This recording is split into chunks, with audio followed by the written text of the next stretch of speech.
인터넷 요금이 약정 기간이 지나 전화했는데 상담사에게 혹시 요금제 조정이나 할인 혜택이 없을까요? 라고 물어봤죠. 그냥 한번 던진 말이었는데 생각보다 쉽게 요금이 내려갔습니다. 그 순간 깨달았어요. 아, 이게 바로 협상이구나. 사실 우리는 하루에도 몇 번씩 협상을 하며 살아가고 있습니다. 직장에서, 가정에서, 친구와의 대화 속에서도 우리는 끊임없이 주고받고 타협하고 원하는 것을 얻어내기 위해 애씁니다. 하지만 이상하게도 협상이라는 단어를 들으면 부담스럽게 느껴지거나 특별한 기술로만 여겨지는 경우가 많죠. 오늘 소개할 책 협상의 기술의 저자 허브 코엔은 이렇게 말합니다. 삶은 협상의 연속이며 누구나 협상할 수 있다. 그는 미국 FBI와 백악관도 협상 기술을 배울 정도로 세계적으로 인정받는 협상의 대가입니다. 그가 쌓아온 수십 년의 경험은 단순한 이론이 아니라 실제 생활에서 써먹을 수 있는 살아있는 기술이죠. 오늘 팟캐스트에서는 허브 코엔이 말하는 협상의 본질, 핵심 원칙, 실생활에 적용할 수 있는 팁까지 쏙쏙 뽑아 여러분과 함께 나눠보려 합니다. 오늘의 키워드는 바로 이 세 가지입니다. 첫째, 협상의 본질은 갈등이 아니라 공동의 이익을 찾는 과정이라는 것. 둘째, 협상의 3요소는 정보, 시간, 권력입니다. 셋째, 실전 협상에서 유용한 심리적 전략과 태도입니다. 여러분, 협상이라고 하면 어떤 장면이 떠오르세요? 정치인이 회담 테이블에 앉아 딱딱하게 이야기 나누는 모습? 혹은 회사에서 계약 조건을 두고 줄다리기 하는 순간? 하지만 사실 협상은 훨씬 더 일상적인 일입니다. 마트에서 1+1, 상품 대신 원하는 물건을 살 수 있을지 직원에게 물어보는 것도 협상이고, 배달 음식이 너무 늦게 도착해서 고객센터에 항의하며 쿠폰을 요청하는 것도 협상이죠. 예전에 제가 헬스장에 등록하러 갔을 때 일이에요. 상담을 받고 보니 가격이 생각보다 비싸서 망설였는데 그냥 혹시 와이프랑 같이 등록하면 할인 좀 더 되나요? 라고 물었더니 바로 20% 추가 할인을 해주겠다고 하더라고요. 사실 사장님이 마지노선으로 가지고 있는 단가는 실제 판매가와 크게 차이가 있을 수 있습니다. 허브 코엔은 그래서 이렇게 말합니다. 삶은 협상의 연속이다. 협상이란 건요, 무언가를 두고 상대방과 의견을 조율해서 내가 원하는 방향으로 흐름을 이끌어가는 겁니다. 그렇다고 싸우거나 이기려는 게 아니에요. 서로 만족할 수 있는 접점을 찾아가는 과정이죠. 즉, 협상이란 갈등이 아니라 공동의 이익을 찾아가는 과정입니다. 내가 조금 양보하면서도 원하는 걸 얻고 상대도 자기 몫을 챙길 수 있도록 만드는 게 좋은 협상이죠. 이쯤 되면 여러분도 아실 거예요. 사실 여러분도 이미 협상가라는 걸요. 우리 모두는 일상 속에서 생각보다 자주 협상을 하고 있습니다. 그저 그것을 인식하지 못했을 뿐이죠. 이제부터는 협상을 두려워하지 않고 조금 더 의식적으로 똑똑하게 해보는 방법을 함께 알아볼까요? 허브 코엔은 협상을 잘하기 위해 꼭 기억해야 할 세 가지 요소를 이야기합니다. 바로 정보, 시간, 그리고 권력입니다. 먼저 정보입니다. 아는 것이 힘이다 라는 말, 협상에서도 그대로 통합니다. 상대방이 무엇을 원하는지, 어디까지 양보할 수 있는지, 시장 가격은 어느 정도인지 등 사전에 알고 있는 정보가 많을수록 협상에서 유리해지죠. 허브 코엔은 실제로 한 부동산 협상에서 이런 식으로 접근했어요. 상대방이 급하게 매각하려 한다는 정보를 미리 파악하고 시간을 끌며 기다리다가 결국 더 낮은 가격에 부동산을 사들입니다. 상대는 속이 탔지만 코엔은 태연하게 기다렸던 거죠. 두 번째는 시간입니다. 협상에서 가장 강한 사람은 기다릴 수 있는 사람입니다. 상대는 마음이 급한데 나는 여유롭다면 그건 이미 내가 우위를 점하고 있다는 뜻입니다. 실제로 허브 코엔은 국제회담에서 협상 상대국이 귀국 일정이 촉박하다는 걸 알고 마지막까지 결정을 미루며 상대를 조급하게 만든 적도 있죠. 그 결과 자신이 원하는 조건을 얻어냅니다. 여기서 재미있는 제 경험 하나 공유할게요. 중고 노트북을 팔려고 할 때였어요. 당근 마켓에서 처음 제시한 가격보다 낮은 금액으로 사겠다는 메시지가 와서 바로 거래할까 했는데 그냥 하루만 기다려보기로 했습니다. 그랬더니 그 다음날 처음 그 사람이 다시 연락 와서 혹시 아직 안 팔렸나요? 그럼 원래 가격으로 살게요 하더라고요. 그때 느꼈어요. 기다림도 전략이 될 수 있구나. 세 번째는 권력입니다. 그런데 여기서 말하는 권력은 실제 지위나 재산처럼 눈에 보이는 게 아닙니다. 권력은 실체가 아니라 인식의 문제라는 거예요. 상대가 나를 얼마나 강하게 보느냐, 내가 얼마나 여유 있어 보이느냐에 따라 협상의 흐름이 달라집니다. 허브 코엔은 협상 초반 일부러 서류 가방을 2개 들고 들어간 적도 있다고 해요. 사실은 그냥 빈 가방이었지만 바쁜 척, 중요한 사람처럼 보이게 하기 위한 장치였죠. 그런 분위기 하나로도 상대방이 쉽게 주눅들 수 있다는 걸 보여주는 장면입니다. 이처럼 협상에서는 겉으로 보이는 인상 하나, 태도 하나가 큰 영향을 미칠 수 있어요. 그런데 여기서 주의할 점이 하나 있습니다. 바로 권위에 호소하는 오류입니다. 상대방이 누군가의 지위나 명성을 근거로 무조건 받아들이게 만들려는 태도는 오히려 설득력을 떨어뜨릴 수 있습니다. 예를 들어 이 조건은 우리 부장님도 오케이 한 거예요 라는 말은 처음엔 강하게 들릴 수 있지만 논리적인 설득이 빠진 상태라면 오히려 반감을 불러일으킬 수도 있어요. 협상에서 진짜 힘은 외적인 권위보다도 내가 얼마나 논리적으로 그리고 당당하게 내 입장을 전달하느냐에 달려 있습니다. 정보, 시간, 권력. 이 3가지는 협상에서 우리가 준비할 수 있는 가장 현실적이고 강력한 무기입니다. 자, 이제부터는 협상의 심리학에 대해 이야기해 볼게요. 협상은 단순히 숫자를 주고받는 일이 아닙니다. 사람의 마음을 다루는 기술이죠. 결국 협상도 사람이 하는 일이니까요. 허브 코엔은 협상에서 가장 중요한 건 상대방의 욕구와 두려움을 파악하는 것이라고 말합니다. 사람은 자신이 원하는 것을 얻거나 두려운 상황을 피하기 위해 움직입니다. 이걸 잘 읽어내면 협상에서 훨씬 더 유리해지죠. 코엔이 과거 한 회사를 대신해서 노조와 임금 협상을 할 때였어요. 노조 측은 처음에 매우 강경한 입장이었고 거의 협상이 결렬될 분위기였죠. 그런데 코엔은 겉으로 드러난 말보다 그들이 왜 그렇게 나오는지, 어떤 점을 가장 걱정하고 있는지를 집중해서 들었어요. 그 결과 노조가 가장 우려하는 건 실제 임금이 아니라 회사로부터 존중받지 못한다는 감정이란 걸 파악하게 됩니다. 이 감정을 인정해주고 그들의 목소리를 충분히 듣고 반영하자 분위기는 달라졌고 결국 양쪽 모두 만족할 수 있는 협상이 이루어졌다고 해요. 협상에서 중요한 2번째 원칙은 바로 이겁니다. 거절은 협상의 끝이 아니라 시작이다. 우리는 흔히 상대가 안 됩니다 라고 말하면 거기서 바로 포기하죠. 하지만 코엔은 거절은 협상의 일부일 뿐이라고 말해요. 상대가 거절할 때 진짜 이유가 뭔지를 물어보고 다른 제안을 통해 접근하면 길이 열릴 수 있다는 거죠. 예전에 제가 중고 물건을 직거래하려고 했을 때 일이에요. 원래 제가 제시한 가격보다 낮게 부른 분이 있어서 처음엔 그냥 넘기려 했거든요. 그런데 갑자기 그분이 그래도 혹시 생각 있으시면 연락 주세요 라고 말하길래 제가 이렇게 답했죠. 그 가격은 좀 어렵고 대신 근처까지 오시면 제가 5,000원은 깎아드릴게요.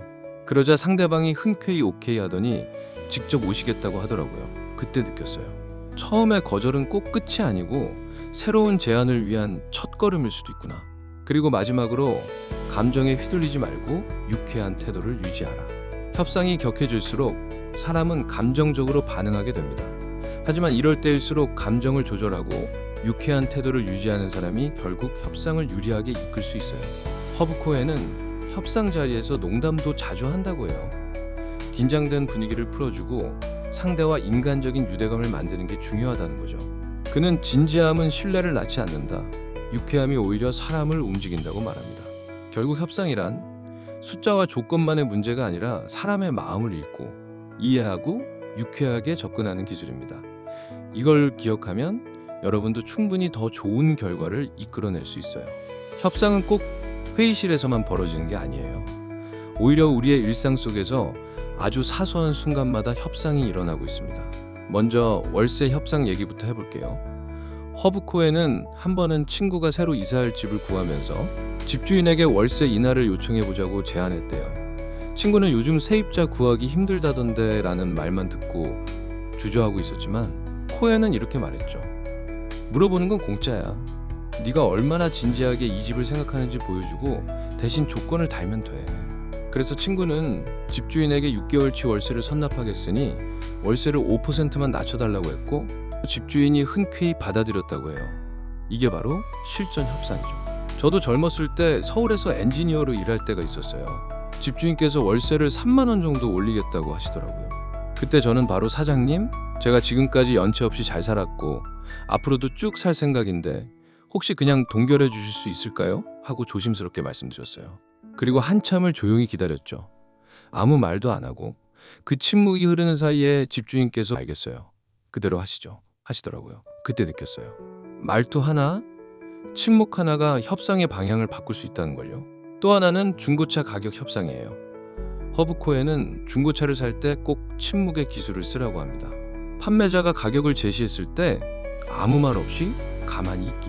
사람은 침묵을 불편해하기 때문에 먼저 말을 꺼내는 쪽이 양보하는 경우가 많거든요. 실제로 그는 중고차 딜러와 대화 중 침묵으로 일관하다가 딜러가 스스로 $500를 깎았다는 일화를 소개합니다. 협상은 꼭 돈이나 물건만을 두고 하는 게 아니에요. 가족 여행 일정을 잡을 때 아내는 제주도를 가자고 하고 저는 부산을 가고 싶다고 하잖아요. 이럴 때 저는 보통 오케이. 그럼 이번에는 내가 양보할게. 다음번엔 네가 나 따라와줘라는 식으로 조건을 달아요. 그럼 아내도 그래. 이번엔 네 말대로 해보자 하면서 수긍하게 되는 경우가 많아요. 이처럼 협상은 우리가 매일 겪고 있는 일입니다. 작은 말 한마디, 잠깐의 침묵 또는 제안 하나가 상황을 바꿀 수 있어요. 그러니 여러분도 너무 거창하게 생각하지 마시고 내 일상 속에서도 협상의 기술을 하나씩 써보는 연습을 해보세요. 생각보다 효과가 꽤 클지도 모릅니다.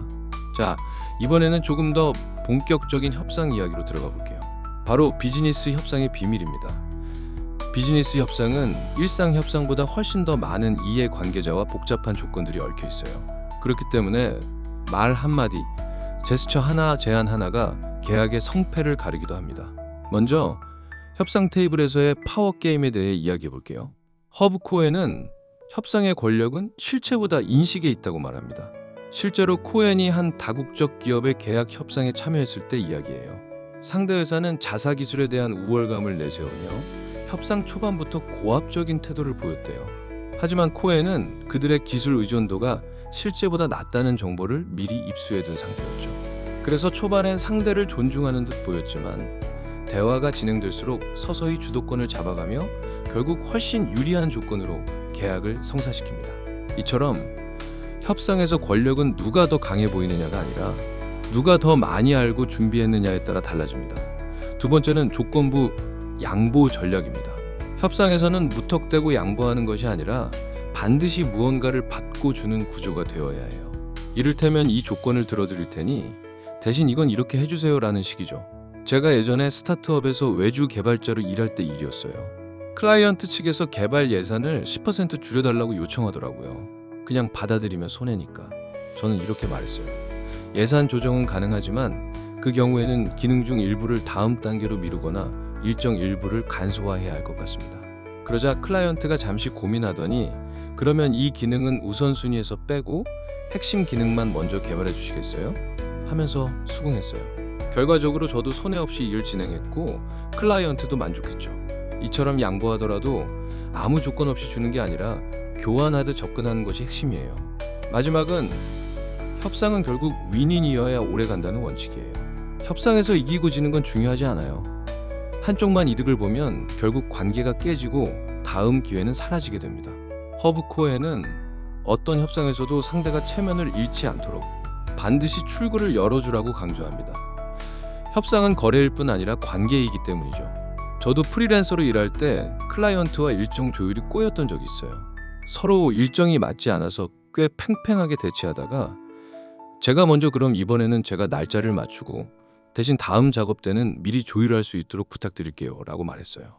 그 순간 상대방이 훨씬 부드러워졌고 다음 작업은 훨씬 매끄럽게 진행됐죠. 비즈니스 협상에서는 단순히 눈앞의 이익보다 관계의 지속성과 균형, 그리고 상대방이 체면을 유지하며 물러날 수 있는 공간을 남겨주는 태도가 진짜 실력입니다. 협상이란 결국 사람과 사람 사이의 연결입니다. 이걸 기억하면 비즈니스에서도 인생에서도 훨씬 더 단단한 결과를 만들어낼 수 있습니다. 자, 이제 마무리 단계로 갈수록 실전에 바로 써먹을 수 있는 협상의 핵심 팁 5가지를 정리해 드릴게요. 이건 허브 코엔도 반복해서 강조한 내용이기도 하고 저도 실제로 써보면서 정말 효과를 느낀 팁들이에요. 첫 번째, 거절을 두려워하지 마세요. 우리는 거절을 너무 무섭게 생각해요. 하지만 협상에서 거절은 끝이 아니라 출발점입니다. 허브 코엔은 협상할 때 일부러 상대에게 거절을 유도해서 진짜 원하는 조건이 뭔지를 끌어내기도 했어요. 저도 한 번은 프로그램 개발 계약을 진행할 때 상대방이 처음 제 제안을 거절했거든요. 그때 저는 포기하지 않고 그럼 어떤 조건이라면 가능할까요? 라고 물었고 그 대답에서 오히려 더 좋은 조건을 도출할 수 있었어요. 두 번째, 침묵은 무기입니다. 협상에서 말을 많이 하는 사람이 불리해지는 경우가 많아요. 코에는 어떤 자동차 협상에서 침묵만으로 가격을 15% 낮췄다고 해요. 저도 클라이언트와 프로젝트 범위를 정할 때 제가 조건을 제시한 후 아무 말 없이 기다리자 상대가 먼저 추가 제안을 해오더라고요. 그 침묵의 힘을 경험한 순간이었죠. 세 번째, 감정에 휘둘리지 말기. 협상이 길어지고 상대가 까다롭게 나오면 감정이 올라올 수 있어요. 하지만 감정적으로 반응하면 이성적인 판단이 흐려지면서 흐름을 잃기 쉬워요. 허브 코엔은 늘 농담을 섞고 유쾌한 분위기를 유지하며 협상을 풀어나갔습니다. 저도 감정이 격해지려는 순간 커피 한 잔 마시고 다시 웃으며 대화를 이어간 적이 있는데 분위기가 확 달라지더라고요. 네 번째, 대안을 준비하세요. 협상에서 가장 불리한 사람은 이거 아니면 안 된다는 사람입니다. 허브 코엔도 항상 대안을 두고 협상에 들어가서 상황이 틀어지더라도 당황하지 않았죠. 저도 계약이 잘 안 풀릴 때를 대비해 비슷한 조건의 다른 프로젝트를 알아보며 준비한 적이 있었는데 실제로 그게 도움이 되더라고요. 다섯 번째, 준비. 또 준비입니다. 협상 전에 정보를 최대한 수집하고 상대방이 어떤 사람인지, 어떤 조건에서 움직이는지를 미리 분석해야 합니다. 그냥 앉아서 임기응변으로 하는 건 진짜 위험해요. 이 다섯 가지 정말 단순해 보이지만 실제로 적용하면 효과가 어마어마합니다. 두려워하지 않고 침묵을 활용하고 감정을 조절하며 대안과 준비를 갖추는 것. 이게 바로 실전 협상에서 흔들리지 않는 기본기입니다. 혹시 지금 머릿속에 이런 생각이 드시진 않나요? 나도 이거 오늘 누군가랑 해봤던 것 같은데? 맞아요. 우리가 자각하지 못했을 뿐 협상은 이미 우리 일상 속에 깊이 들어와 있습니다. 오늘 우리가 함께 나눈 이야기들을 한번 정리해 볼게요. 허브 코엔이 말하듯 인생은 협상이다. 그리고 누구나 협상할 수 있다. 협상은 거창하거나 특별한 사람이 하는 게 아닙니다. 말 한마디, 눈빛 하나, 침묵 몇 초가 전부 협상이 될 수 있어요. 핵심은 이겁니다. 첫 번째, 협상은 연습할수록 늡니다. 두 번째, 상대의 욕구와 두려움을 읽는 법을 익히세요. 말보다 침묵이 더 큰 힘이 될 수 있어요. 무턱대고 양보하지 말고 조건부 제안으로 접근하세요. 협상은 결국 이기기보다 함께 오래가는 것이 중요합니다. 그리고 한 가지 더, 준비 없는 협상은 절대 하지 마세요. 충분히 알고 대안을 마련하고 감정을 다스릴 수 있을 때 비로소 협상의 테이블에 앉을 자격이 생깁니다. 여러분, 오늘 이야기 중에 가장 인상 깊었던 내용은 무엇이었나요? 혹시 협상하면서 겪었던 황당하거나 기막힌 순간들 또는 여러분만의 팁이 있다면 댓글로 꼭 나눠주세요. 여러분의 소중한 경험이 저와 다른 분들께도 도움이 됩니다. 도움이 되셨다면 좋아요와 구독, 알림 설정도 잊지 마시고요. 감사합니다.